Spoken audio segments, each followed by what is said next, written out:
Okay, and good evening, everybody.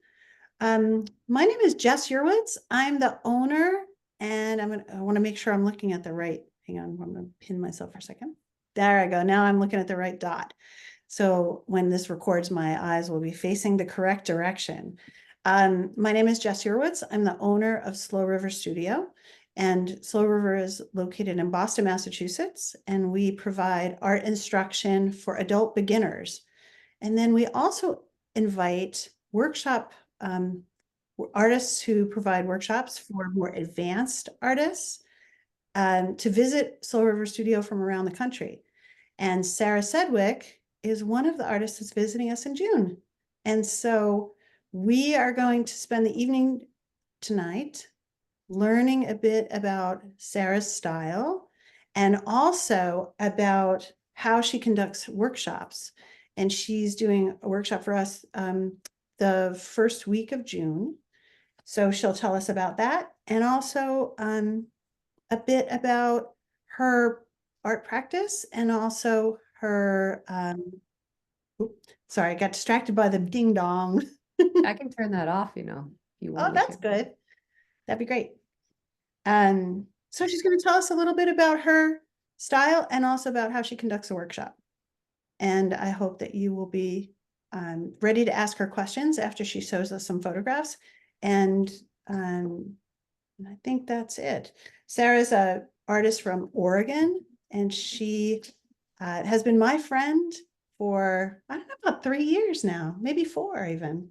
I've known of you for quite a lot longer than that, but I've actually spoken to you for the last 3 years or so. So I think I'm going to turn it over to Sarah, and then I'm going to ask questions, and we will all ask questions. If you want to put questions into the chat, that will help. And I think that's it. Is that okay? Do you want That to is ask anything, totally okay Sarah? with me. Yeah. Yeah, there's few enough of us here. I will open it up and people can just chime in and ask their questions verbally. But if you have questions while I'm speaking, put them in the chat and Jess will interrupt me. So you don't have to worry about anything like that. She will have no trouble breaking into my stream of consciousness. So anyway, welcome everybody. Thanks for joining Jess and I for this workshop chat and discussion. We want to get the word out about what goes on at a painting workshop for people who are curious about it, and also some of the things that make taking a workshop at Slow River in the Boston area special, because it's one of my favorite places to teach, not only because I love Boston and the East Coast with all my heart, but because it really is a special studio with a special mission. And I love what Jess said about their kind of dual focus, where one part of the focus is bringing, making painting and art making accessible to adult beginners who might have never thought that something like a real art practice was an option for them if they're in later life, or if they already like have a really demanding career going on, or if they just think they're too grown up to start something new. Whatever it is, bringing a level of comfort and accessibility to something that could be really intimidating for the adult beginner. I don't love the word beginner, but still is just a vision for a studio that I really love to be a part of.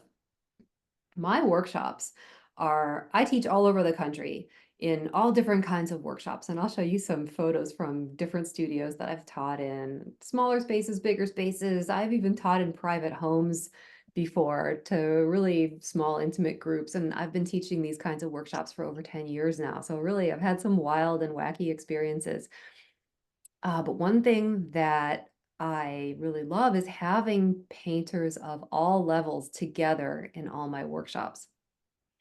My experience has been over and over that by the end of the workshop, the more experienced painters are jealous of what the earlier painters have done. And I think that that's largely due to the fact that earlier painters don't have decades of programming to overcome, not necessarily bad programming, but conflicting programming to rewrite. And they are very kind of open and willing to try things. Maybe my early painters don't quite know how much oil paint costs yet. And so they are willing to throw everything at the wall. And one of my big emphases in all the workshops that I teach is mixing paint, squeezing out a lot of paint being the first step on the road toward painting more richly and loosely and really getting the alla prima, wet on wet, delicious, luscious paint results that we want when we're working with oils.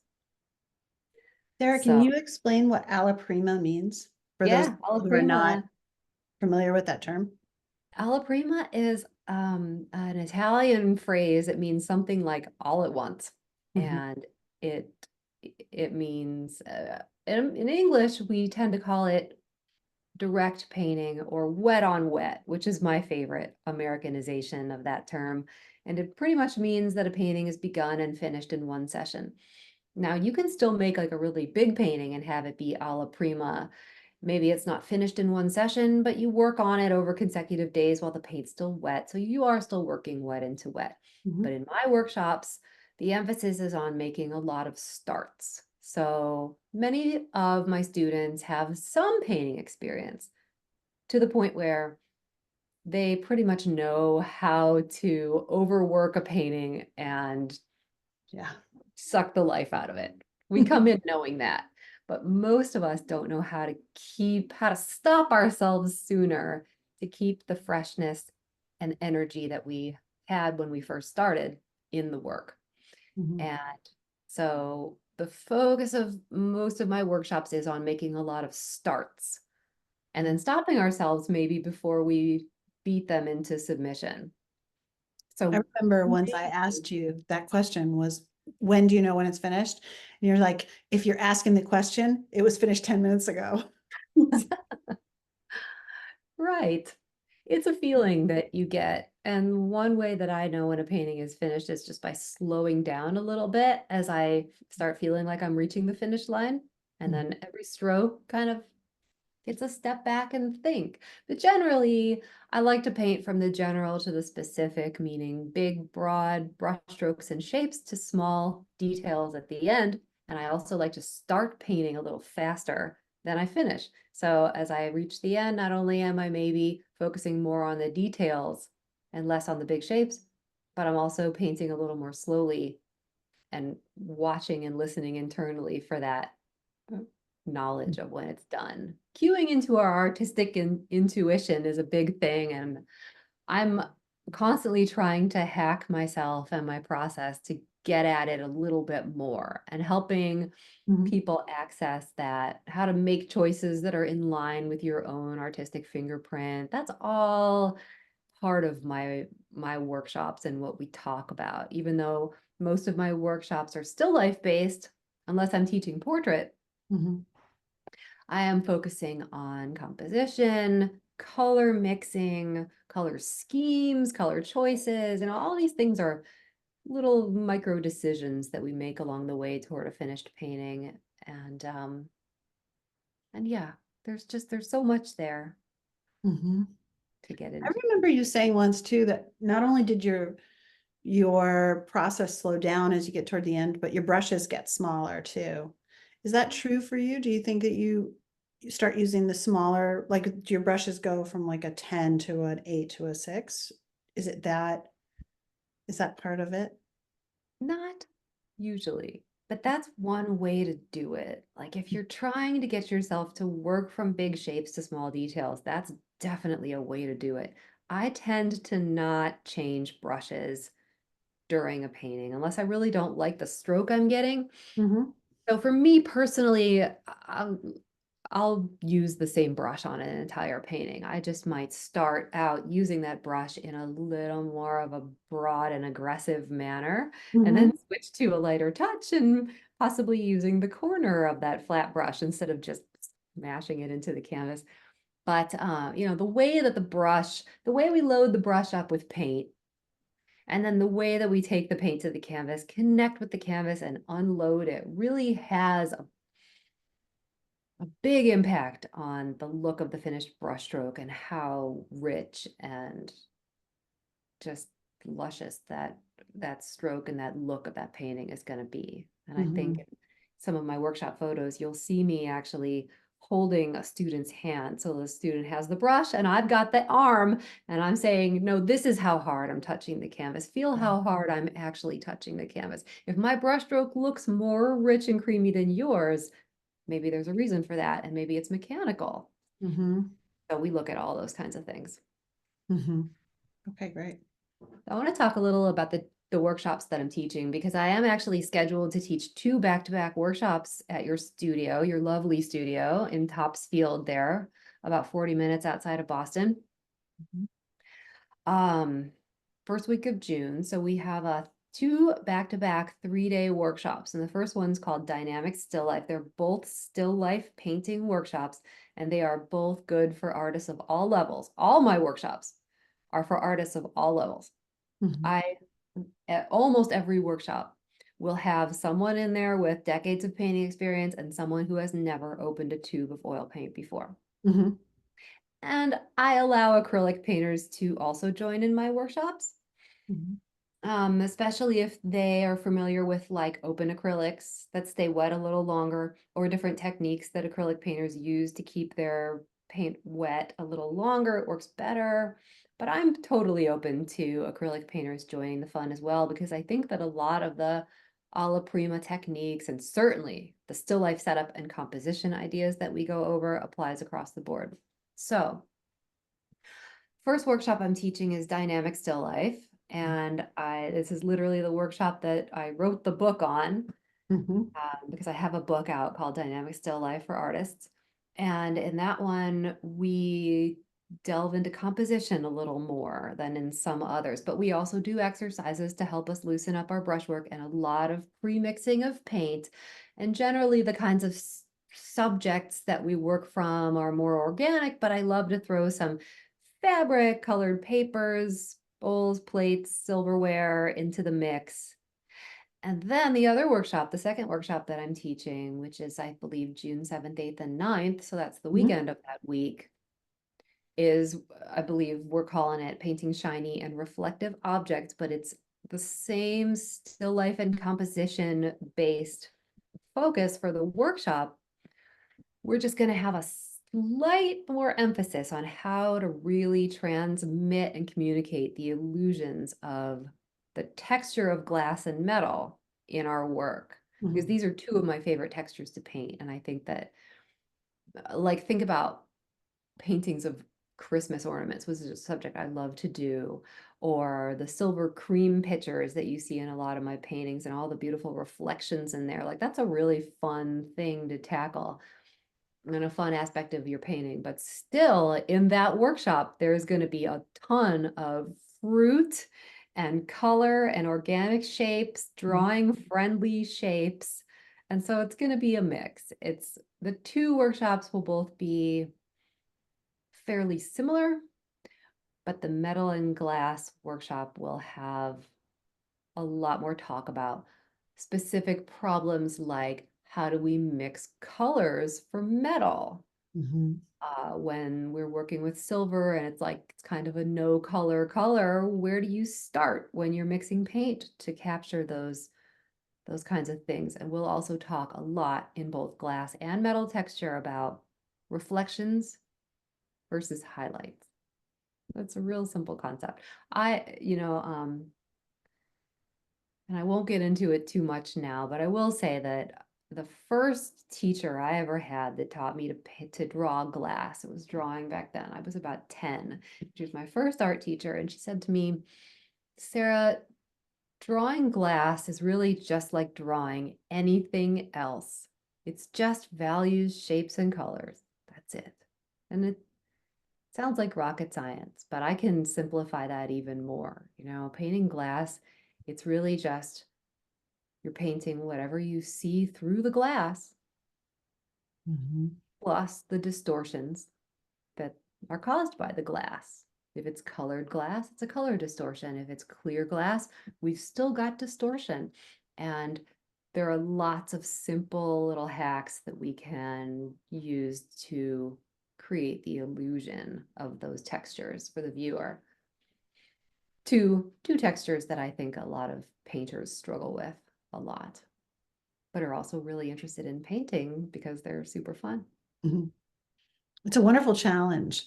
I Yeah. remember I've painted glass and see-through objects, not just glass, but plastic and windows, number of times. And it's always such an interesting, it's always such an interesting moment when you realize you can see yourself in the glass and you can put yourself in the picture, or you can see something that you hadn't even noticed before. It's really exciting. Yeah, a little self-portrait in every piece of metal that you paint. Mm-hmm. Yes, and you brought up windows, and that comes into play big time when you're doing an interior scene. And then, of course, there are mirrors, how to paint a reflection in a mirror. Very similar kinds of things to think about when we're painting glass and metal, just objects. Mm-hmm. But let me show some photos. That'd be great. I'm ready. Can't wait to see. Okay. So I just want to show, I'm going to start by showing a few pictures from my workshops. As I said, I teach workshops all over the country in all different kinds of spaces. Yes, this is an airplane mural on the back wall of this very weird room. But one thing I want you to notice about all of these shots is that the artists are really, this is some work on a palette, color mixing. Look at all those brushes. You do not need to bring this many brushes to my painting workshop. I just noticed that. That's a little bit scary. All this brush bouquet this student had. But the artists are of all ages. And I have, oh, here's a young woman. That's me guiding the hand to show how hard to press with the paint. One thing I love about some of these pictures is all the beautiful palettes. We're going to see some more of those. Oh, this is Slow River. Oh, that's This us. is Jess's lovely space, and this is my still life workshop that I taught there last summer. And one thing to notice about these photos is how I have the painters grouped communally around these low height still life stages. So when I think of a still life workshop, and I've taken workshops like this, where every person is off in their own little, what I call the voting booth, with their own little individual still life that they had to set up themselves and light, and they're alone painting it. And that's very isolating. I don't like that. It makes me lonely. So I prefer to set 4 or 5 artists up in a circle around these still life stages. And then on every stage here, you can see these artists progressing from sketches to a finished painting. Very beautiful. People are working in different sizes. They're working on different kinds of surfaces. Really, my materials list is very open in terms of what kinds of materials you can use and bring, whatever you're comfortable with. And then you'll know, here's a student doing a black and white value study, which we will do in dynamic still life. It's super fun to paint in black and white oil paint to plan our color painting.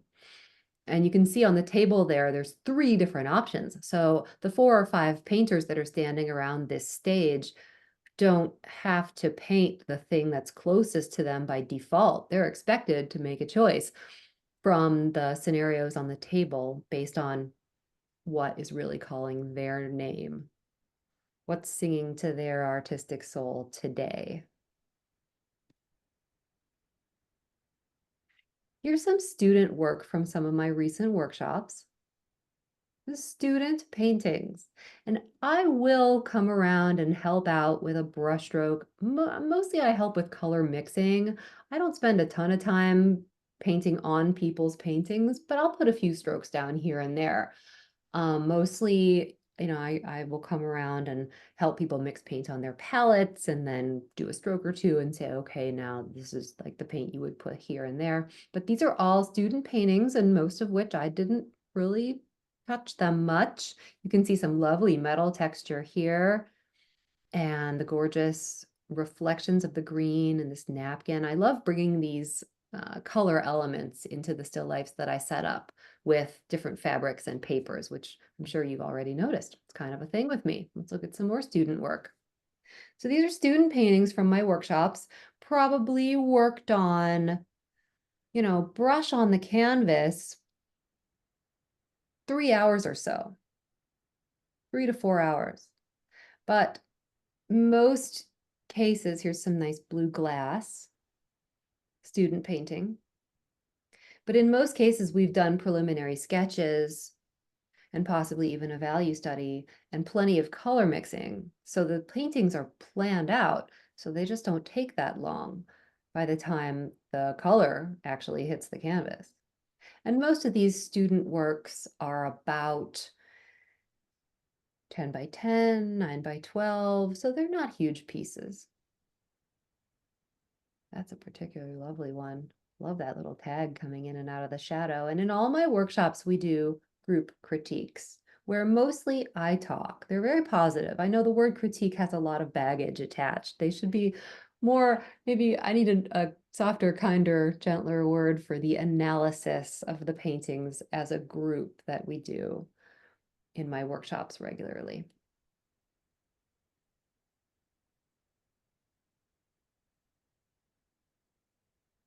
More student works. There's a lovely spoon. Look at the sharp, bright highlights really giving us that metal texture and certainly feeling that blue reflecting into the spoon. Very, very nice. I love the brushwork and the negative space on this one too.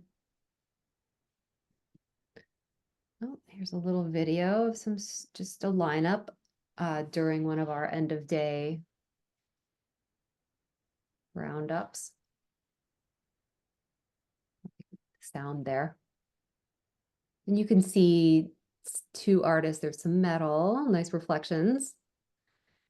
And so with setups like this, you get a chance for like two artists, I'm going to play it one more time, to paint the same still life. So this one of the lemons in the blue glass and this one of the lemons in the blue glass were painted by two different artists, but working from the same still life. They were actually mother and daughter. That was very cool to see. It's a beautiful collection of work. No kidding. And Really? some of these are acrylic paintings, but I won't tell you which ones. And the good news is you can't even tell which ones, which is kind of the magic of pre-mixing paint, whether you're working in oils or acrylics. It's pretty great. Okay, and these are some examples of the kind of still life setups that I like to give my students in workshops. Nice mix of color and texture. We talk a lot about how to approach going home and setting up a still life on your own. What considerations should you be thinking about? And in many of my workshops, not all, but most, students do get a chance to set up their own still lifes on the last day of the class. So I do a lot of that hard, intimidating work for you. When you first come in, you see just a room full of still lifes and you get to choose your own adventure, but then we do progress to setting up our own still lifes.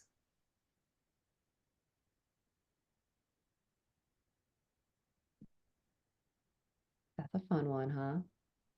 Mhm. Love those sprinkles. Those would be fun to paint. They would. Maybe we'll get some donuts for June. Yeah. Okay, and I mentioned composition. And composition can be really complicated and intimidating, or it can be really simple and helpful.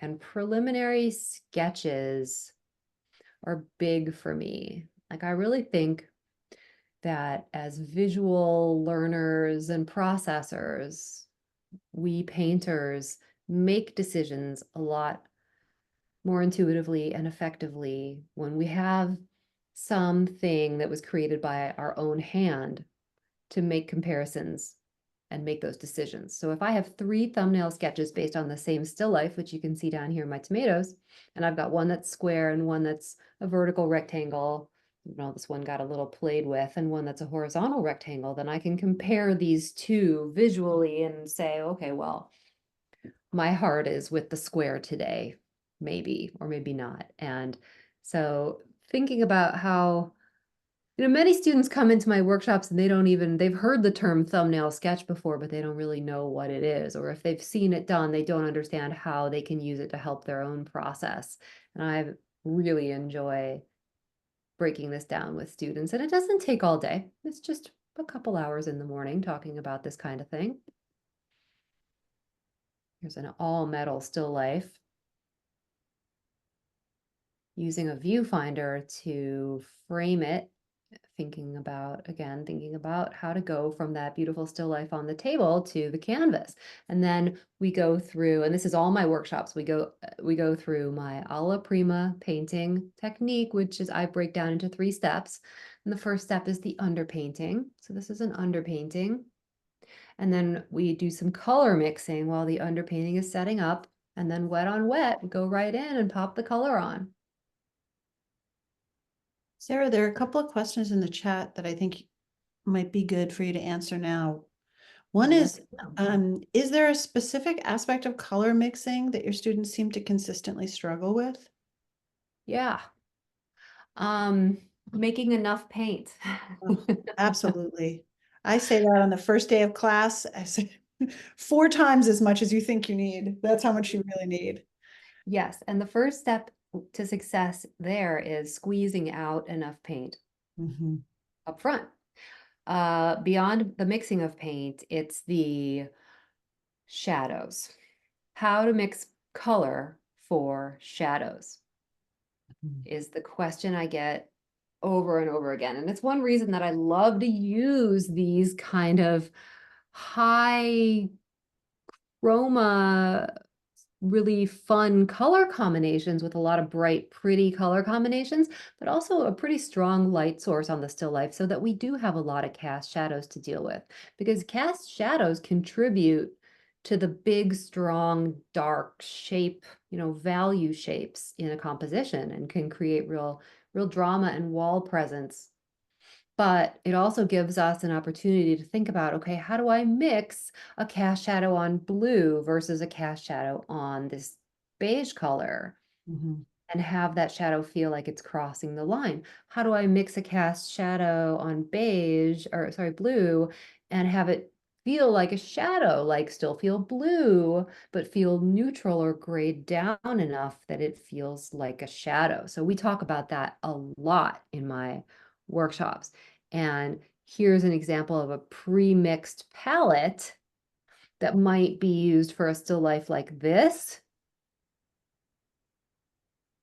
Various colored glasses and colored elements in the negative space. And you can see there's another still life over here that I was kind of looking at, but I have all this paint pre-mixed on my palette and I kind of divide it.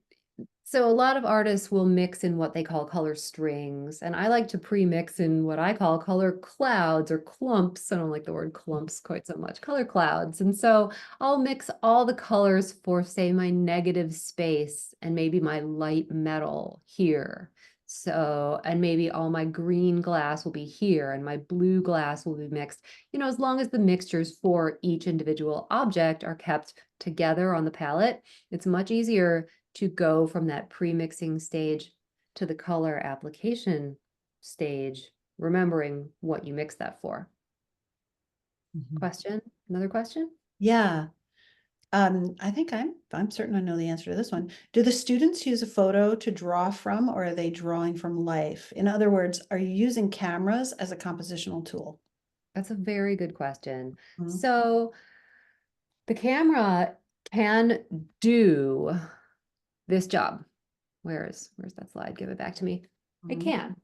It doesn't do it as well as your naked eye with the assistance of a cropping tool can do it, because the camera doesn't see the world quite the same way our eyes do. And so some of us are more comfortable drawing from life than others. Certainly, I understand that using tools like this is not real easy and comfortable for everyone. And so we kind of do a hybrid. The camera is definitely allowed, but we use it as a tool rather than a crutch, meaning we use it in the planning stages. And then the sooner that photo can be put away, we shift over to working from life, because there are a few things that the camera can do well. like experimenting with cropping. But there are a few things that it does very badly. Even our wonderful high-tech cameras that are in our back pockets all the time now.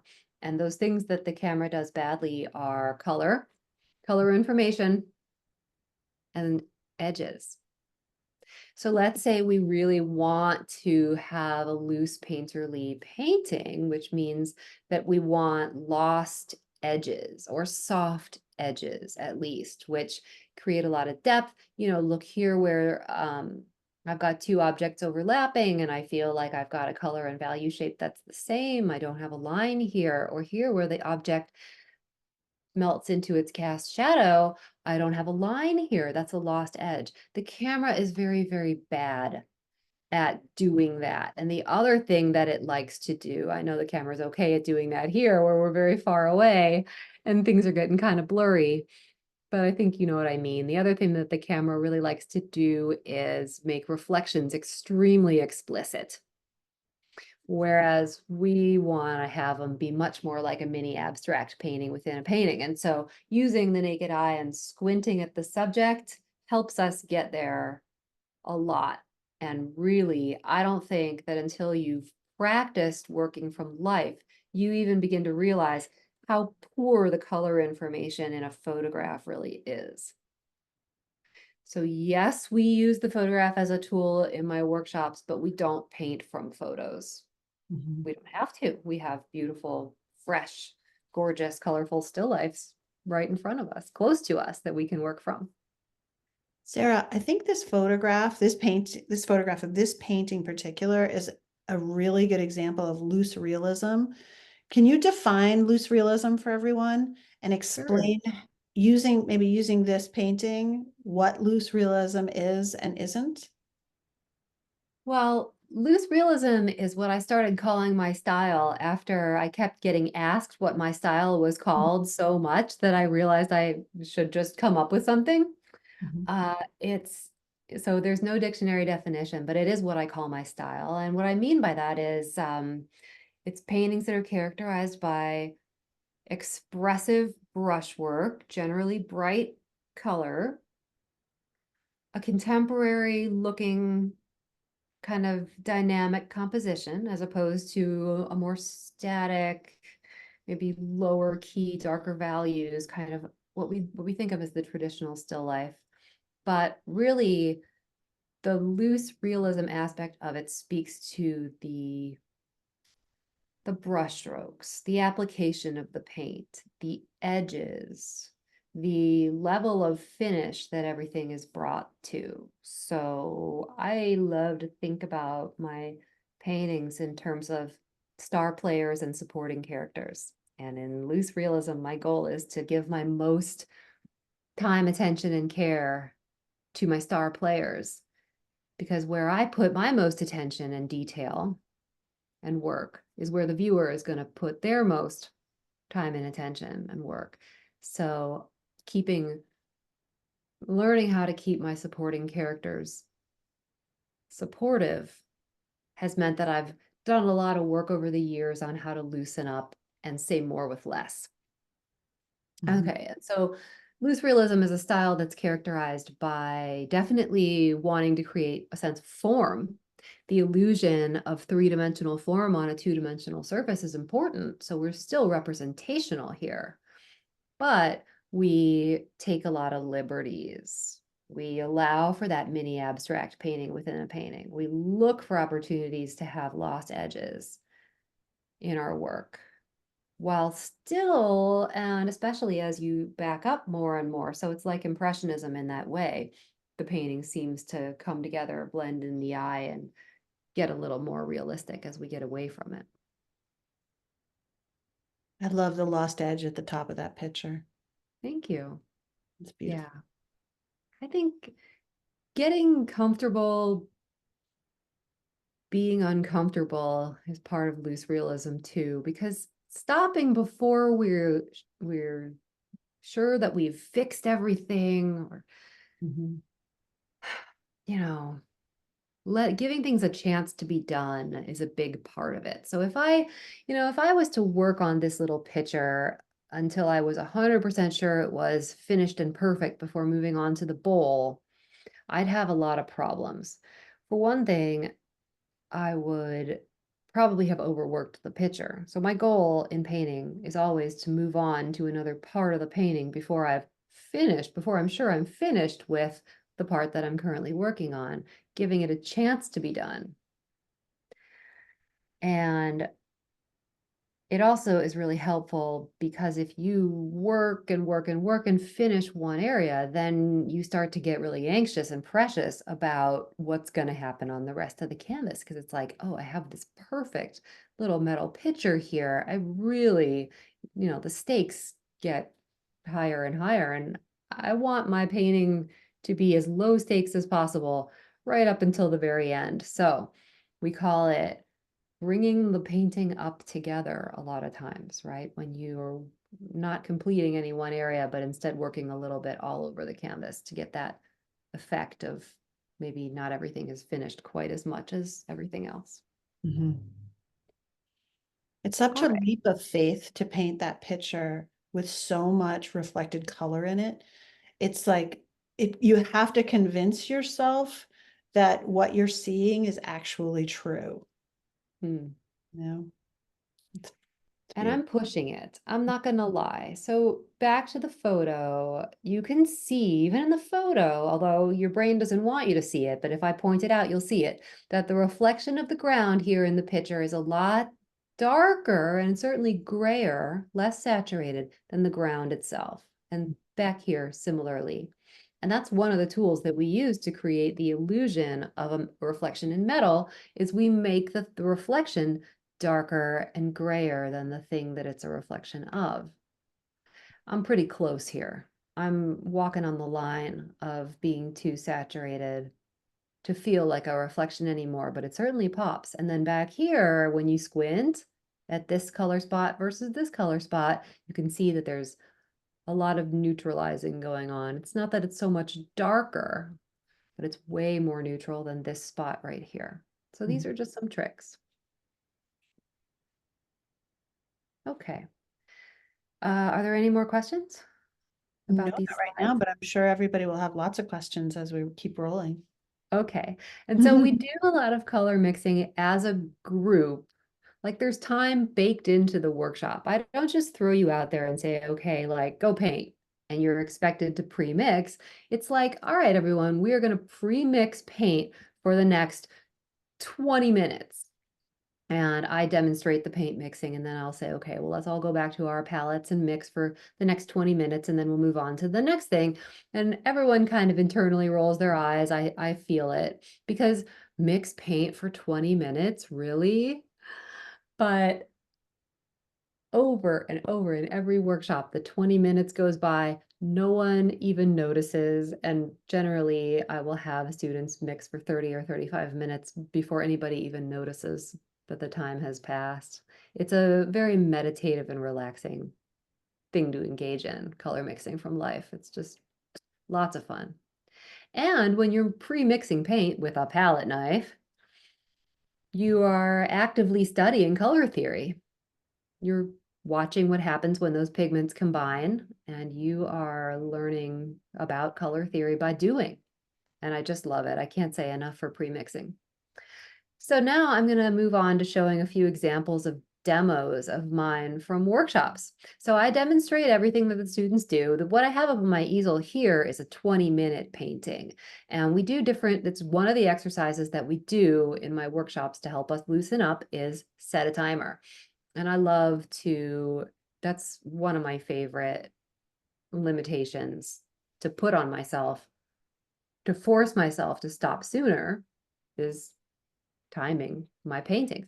And this is a 20-minute painting exercise demonstration that we all do together as a group. Okay, so these are some longer length demonstrations from workshops, and I really don't like to do the thing where I sit there all morning and paint and you watch and then you go and do your own thing all afternoon. I find that to be too much sitting and watching and too much being on your own. So I kind of like to go back and forth with between demoing and students painting.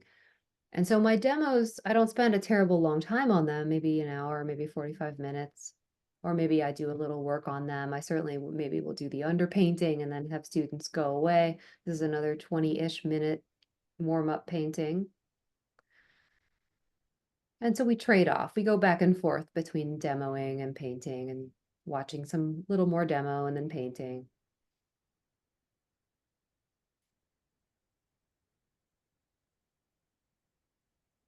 And most of the demos that I do in workshops are about 8 inches square, 10 inches square. I'll go up to like a 9 by 12, but I don't work very large.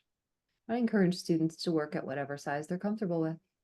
Here you can really see that distortion of the glass. Remember how I said that glass, the illusion of glass, especially colored glass, is created by just whatever we're seeing through the glass, plus the glass distortion. At this point, I wouldn't even really need the rim, although it's so beautiful, why not have it? But you see it gets really skinny back there.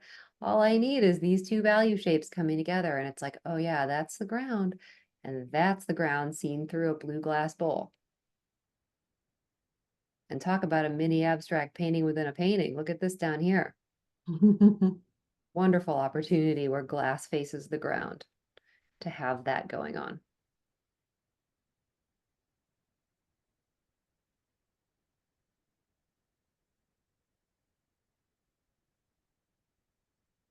There's one with no metal or glass at all. And we're going to have options like this in both workshops. So even if you're intrigued about learning more about these special textures, but you don't want to tackle it, certainly you would be able to make it through the whole workshop and not paint metal or glass. I have a question about this painting and Yeah.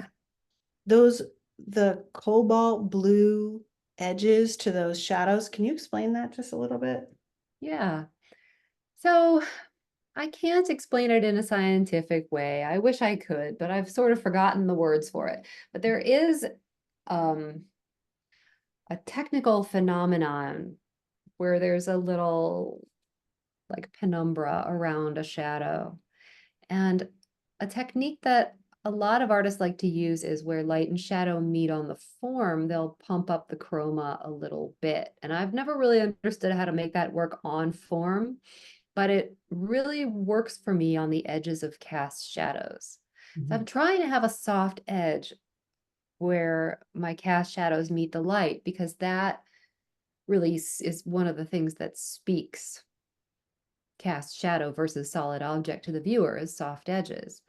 But I've found that these little pops of blue can really spice up my cast shadows. I'm all about pops of color. I'm all about taking risks with color. You can see here, I've got the orange in the green. I've got this purple from the shadow in the orange. I've got the orange in the green again. I wish I had the green and the orange somewhere, but I don't. But everything is kind of getting into everything else, especially in the shadows. And again, you can see the blue in the cast shadows here. It's, to me, cooler colors, like these purples, like this blue-gray, feel lighter to the eye than warm colors do. And so when I've got a shadow and I want to make it feel like it's getting lighter and airier as it's going out towards the edges, I may shift it from warm as it's closer to its object to cool, to through neutral out to cool as it goes farther away from the object. And so those blue spots on the edge are not only a good way for me to feel like I'm being adventurous with color, but also contributing to sense of a shadow. That was way more than you wanted to hear about that, I bet. No, that was exactly what I could listen to that for a very long time. I was thinking of Tim Horn, who's an artist from Northern California, and he does the same thing with landscape painting. So where a shadow hits a building, he usually saturates and makes the edge between the cast shadow and the local color of the building, for example. He usually makes that much more saturated. Same effect. Mm-hmm. Really It really livens it up. It gives it a little like almost like a glowy quality that's beautiful. You have another question. It says, I know you do your underpainting and your sketch using paint thinned with Gamsol. Do you have a suggestion for how to thin the sketch in a solvent-free practice? If presumably if you're using oil paints, I guess. Yeah. Sure. So Gamblin makes a solvent-free gel medium that I love to use in the later stages of my painting to help me get these kind of chunky dimensional looking brush strokes and help wet paint stick to other wet paint. That solvent-free gel also comes in a fluid form, and I might use that. There are other products that are solvent-free, that are paint thinners. There is something called lavender spike oil that's made by Chelsea Classical Studio that is technically an all-natural product, but it is a paint thinner and a solvent.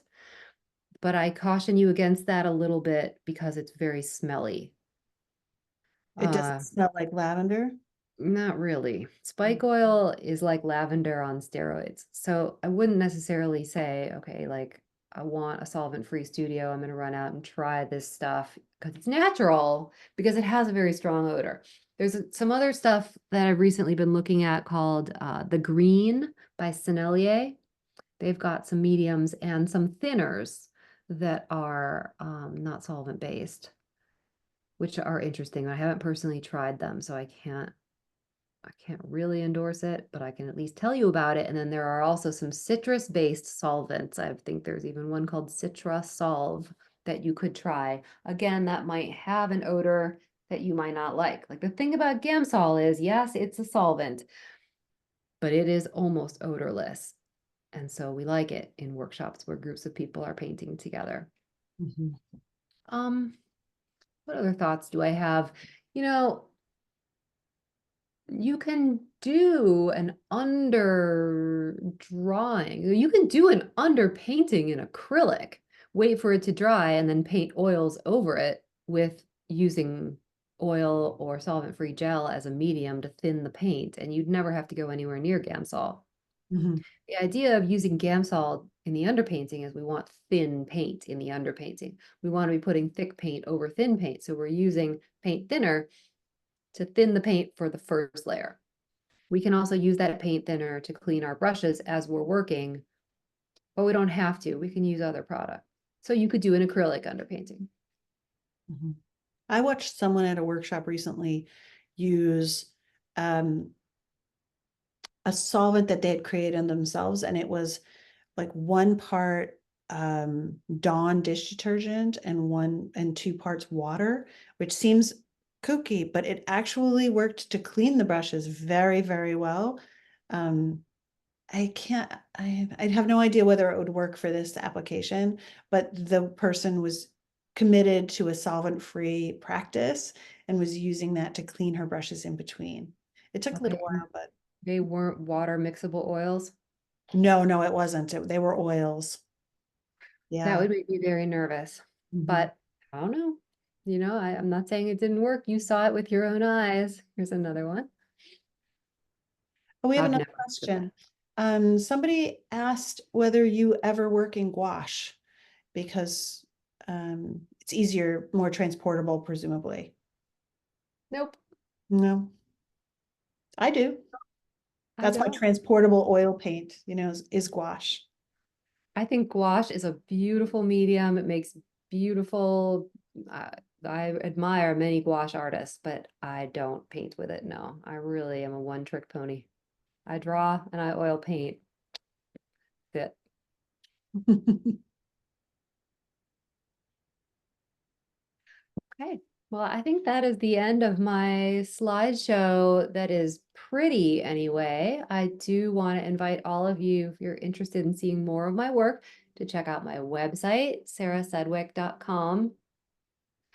And there are links to my Instagram, Patreon, all my workshops, including links to the Slow River Studio workshops under the workshops tab and all kinds of other stuff. You can sign up for my newsletter, etc., etc. That's great. I'm going to invite everyone who's here, put some more questions in the chat, and let's hear. Or we could just open it up for people to unmute themselves and hop on in.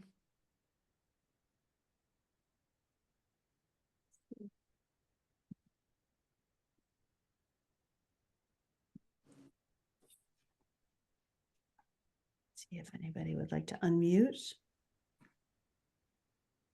Hey, Oh, there we just go. wanted to say hi. Wait, I don't have my video on. I don't even know if I know how to do that.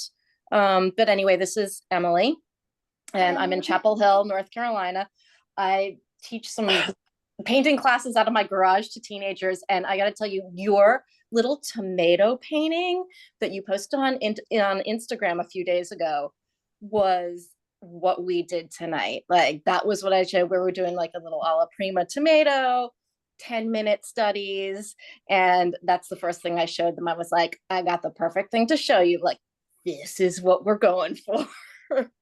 And they loved it, and they did a great job, and it was like such a wonderful thing to show them. So thank you for posting all your work. Love it. Thank you for that comment. That's so fun. I mean, you sound like a super fun art teacher, and my hat is off to anyone who's teaching high school students art. Oh, I got to tell you, it's way better than a group of 10-year-olds. Oh, I bet. But you know, I would not be here today if it wasn't for my high school art teacher. So very valuable thing to do. And exposing them boldly to oils. I was first exposed to oil paint when I was 10. And I don't think that there's any age that's too young for someone to start dealing with that stuff, or too old to start dealing with oil paint. And so that the tomato that Emily's talking about, I posted on Instagram a couple of days ago. It's just one single tomato, and I painted it with workshop students in an exercise that I call stroke economy, because we limit the amount of brush strokes that we use to paint one. Yes, exactly. I saw you're 15 on, and my students were like, we're not doing the 15 brush strokes, are we? But this is one of the students' work of the tomato. And yeah. Oh, that looks really good. And you know, you can take that exercise and you don't have to do the limited brush strokes. Like you said, give them 10 minutes for every painting and do a series of 10-minute paintings. Also completely legitimate, and we don't have to count. Yeah. Thank you for talking tonight. This has been great. I think you might have just gotten a new Patreon member, so it was worth your time. Looking forward to seeing you over there. Thanks. Thank you very much. I think your idea of stroke economy, Sarah, is one of the things that set me free as an artist. That idea I took so to heart, and I teach it all the time. The idea of creating looseness and freedom through restriction. It seems counterintuitive, but it actually works quite well. You're right. You're so right. It seems counterintuitive. One of my favorite art quotes is by Orson Welles, actually, and he said, the enemy of art is the absence of limitations. Oh, that's interesting. I've never heard that one before.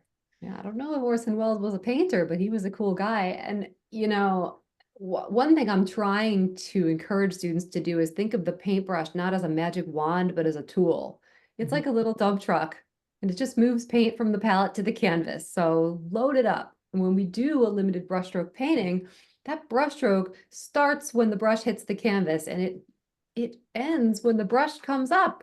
So, I mean, the background of one of those paintings might be 2 strokes for me. As long as there's still paint in the brush, you can keep going and going and going. But if you don't learn to load the brush up with enough paint before you dive in, then your brush stroke you won't get the most bang for that brush stroke, and you'll have to take another one. Yeah, it's a fun exercise. Someone asked, how long do you spend setting up your still lifes? I've seen you do this. I know it's a while. Yeah, it can take a while. So for me personally, at home in my studio alone, I set up to paint still lifes very, very similarly to the way that I set up the workshops. So when you come to my workshop, you get a lot of information about how to replicate those conditions in your own home, whether you've got a studio or not. I don't use a shadow box, for example. I don't have any special equipment. Just lights and they're not even that special. When I'm alone setting up my own still life, it can take a while, it can. And when I'm setting up for a workshop, think about it, I'm setting up like 12 still lifes at once, which it can take a few hours to do that, but it's a lot of fun and definitely something to practice. But the thing about my home studio practice is I'd like to kind of have someone on deck, still life.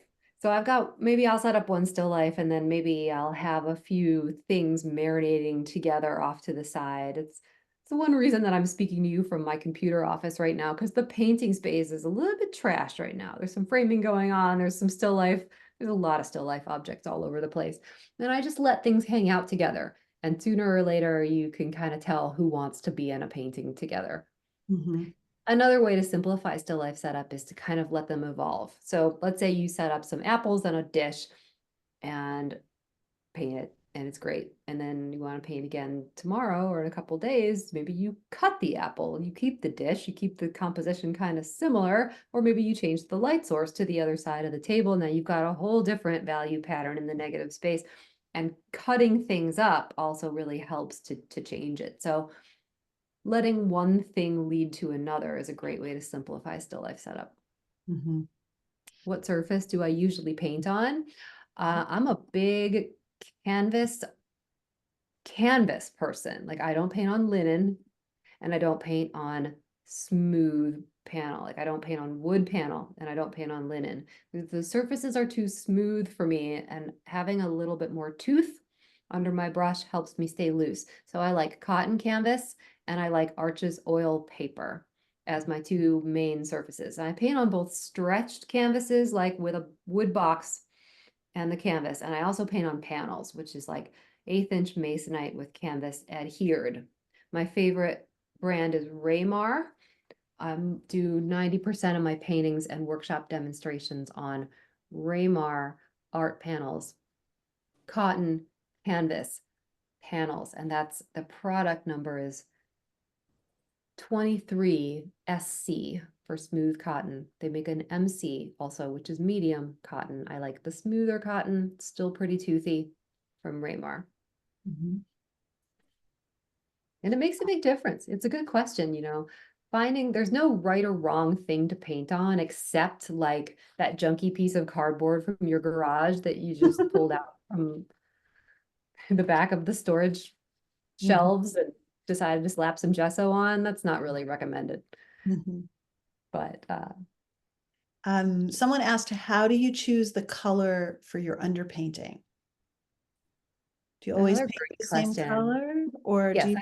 I always use the same color, no matter what the subject is, and even for portrait. So once in a while, I'll paint on a gray toned canvas.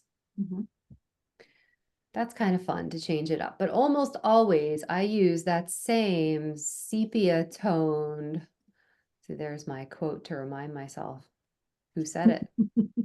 I use that same sepia toned underpainting, and all this is a mixture of colors, but you could use burnt sienna for this. And then for the slightly darker passages, I'm bringing in some violet, maybe some alizarin crimson and some ultramarine blue. So the basic answer is a burnt sienna or a raw sienna is a really good thing to do an underpainting with if you want to get this warm orangey color. And the reason that I choose that color for every single subject is that it gives a kind of golden glow to my finished work. It means that I don't have to knit every piece of opaque paint that goes over the top of this underpainting together seamlessly. I can leave little gaps in the paint, and that golden glow shining through is rather lovely. Or if you end up with thinner passages in your painting somewhere, and I don't know if I've got any here, but that again, that glow will sort of help you. Like this right here might be an example of a spot where the opaque pieces of paint do not completely overlap, and that might be a little underpainting peeking through, but let me see if I've got any other spots here. I mean, they're pretty opaque, most of these. I love my opaque painting. Looking for places where that golden underpainting might be shining through. This might be one.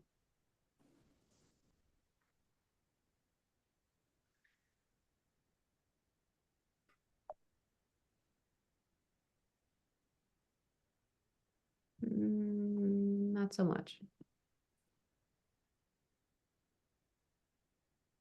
So like these passages in the cast shadow where the paint's a little bit thinner and feels like it's warming up a little bit, that's just slightly transparent paint and you're seeing the warm underpainting showing through there. Little spots like this. They're just little tiny spots. But some artists take this pretty far. You know, they'll have a lot of gaps between the paint and really go to town with it. No, I don't have any here either. There you can see it at the edge of my cast shadow. That's the influence of the warm underpainting.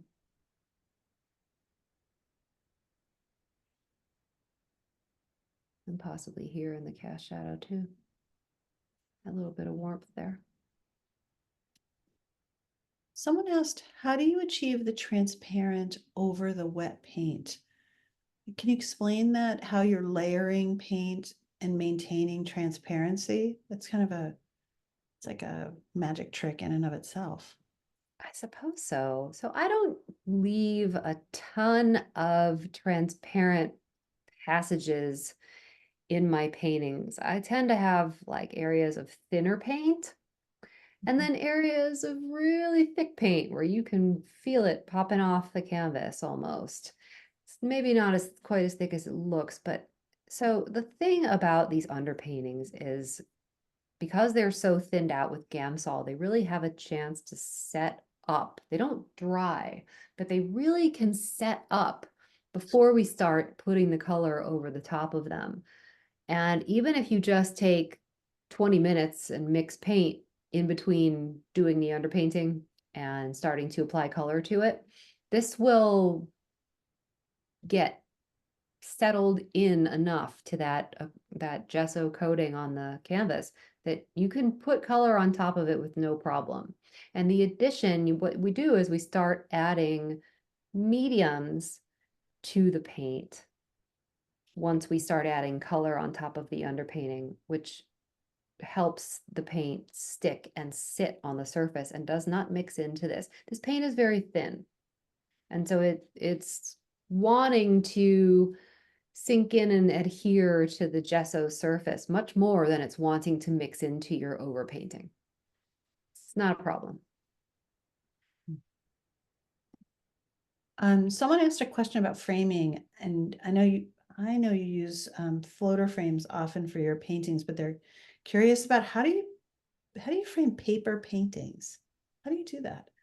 Okay, so one way that I work on Arches oil paper is that so Raymar makes a panel that has Arches oil paper on it. So I can buy that product, which is ready to frame like any other painting on panel. The other way that I can frame works on paper is by mounting them myself to like a cradled wood panel, which you might not even have to frame to hang, or to any other kind of rigid board that could be framed in a traditional floater frame. But yeah, all my paintings, whether they're on stretched canvas or panel or paper mounted on panel, get framed in floater frames.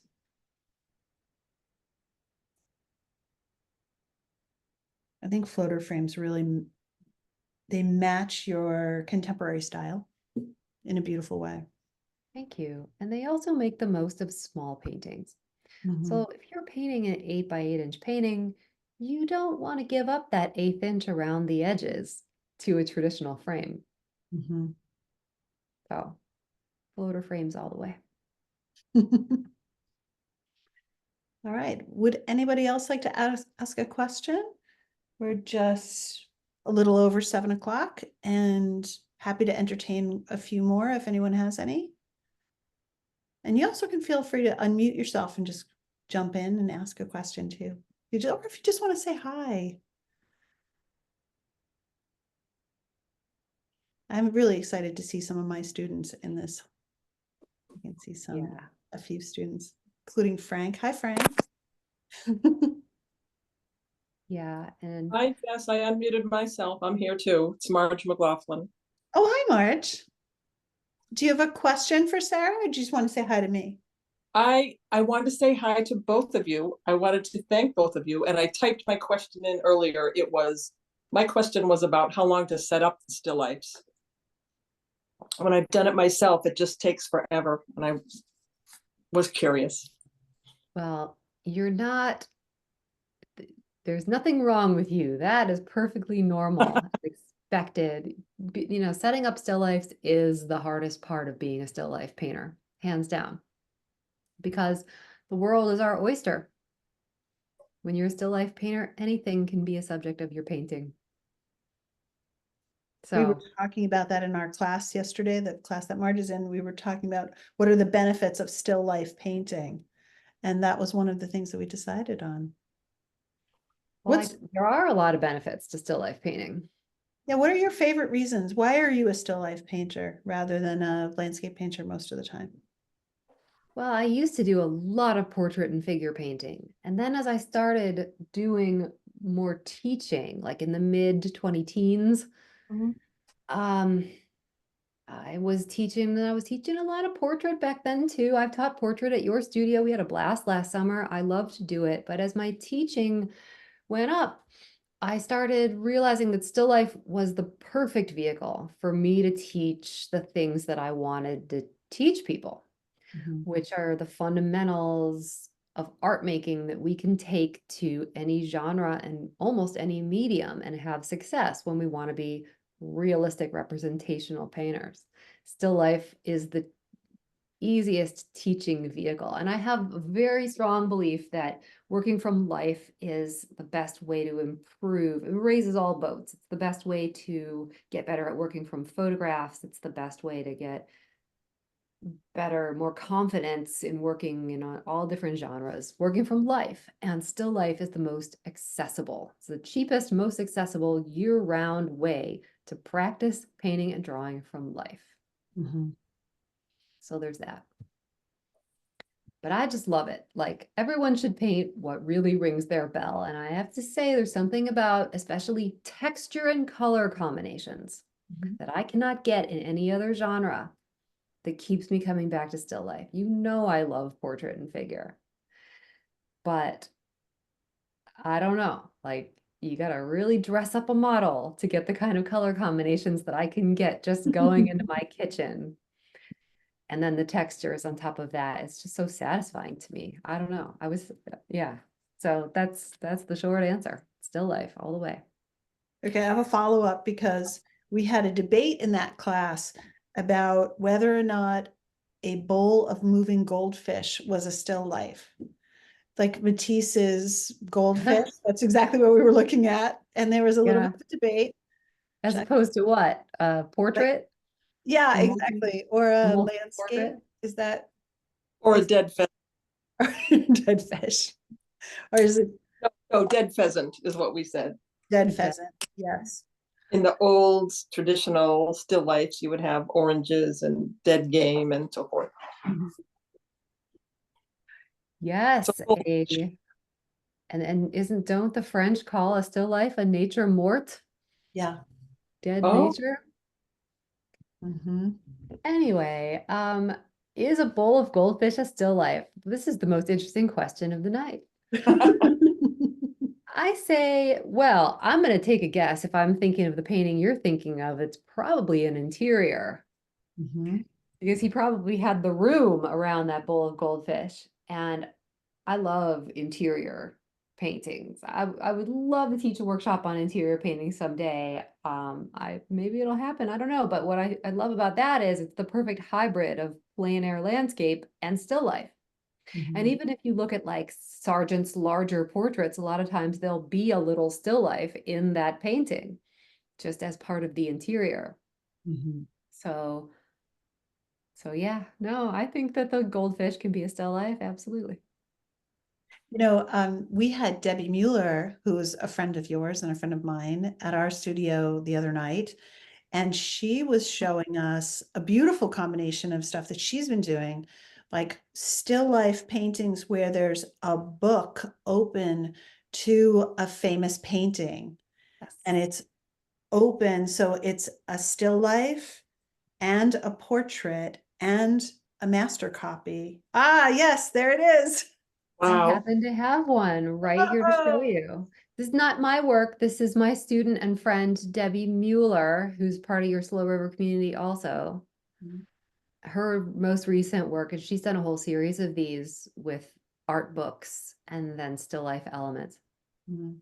So I'm sorry I cut you off, Jess. Did you want to say No, something no, you about didn't. this? I just think it's a wonderful combination of a still life and a portrait and a master copy. Yes. She figured out a way to put them all together, and it's like a threefer. I adore this painting. I told her to enter it into the OPA Eastern Regional right away. And she said, I don't know, I have 6 other shows to enter, but you know her. So what I love about this is it's beautifully painted, but it also represents a lot of the principles that I like to include when I'm setting up a still life. The main one being repetition with variety. So, I mean, she's got repetition in the peach color of the dress in the portrait and the peach color of the flowers, but I mean, it's so sneaky. Look, she's got almost the same teacup repeating. And then the blue and the flowers in the blue and the napkin so beautifully repeated. So yeah, I'm in love with this painting. Debbie is actually teaching a workshop at our studio too, but in October. Yes, and I'm October gonna 30th and 31st. and anyone who takes my workshop this summer, I think would enjoy that as a follow-up, but that's, in the fall, so you'll have plenty of time to let me convince you. Frank said something in the chat that I just want to say to you. He said, when I first looked at your book, I thought, nah, not for me, because I share it in our class. He said, luckily I looked at it again. Now it's one of my favorites. And it's definitely one of my favorites too. Thank you, Frank. Mhm. I'm glad that you gave it a chance. Jess, I have a question. It's Sue Lamise. And my question is for people with problems with solvents. How do you feel about the water-based oil paints that are out? I think it's a great alternative for people with problems with solvents. Mm. I think it's a better alternative probably than going over to acrylic, but yeah, I guess so. You can use water-based oils and you can put regular oil in them. You can put walnut or linseed oil just like you'd put in your traditional oils in them, and it works. And that freaks me out a little bit. So I'm a little standoffish when it comes to these water mixable oils. If you keep as much water out of them as possible, then you get the richest, most beautiful result. But that's the same as with traditional oils and Gamsol. We got to keep the Gamsol out of our oils for the same reason. Because if we put too much paint thinner in our paint, we're going to get wimpy looking paint, whether we're using traditional oils or water mixable oils. It's the same concerns. So yes, no, I'm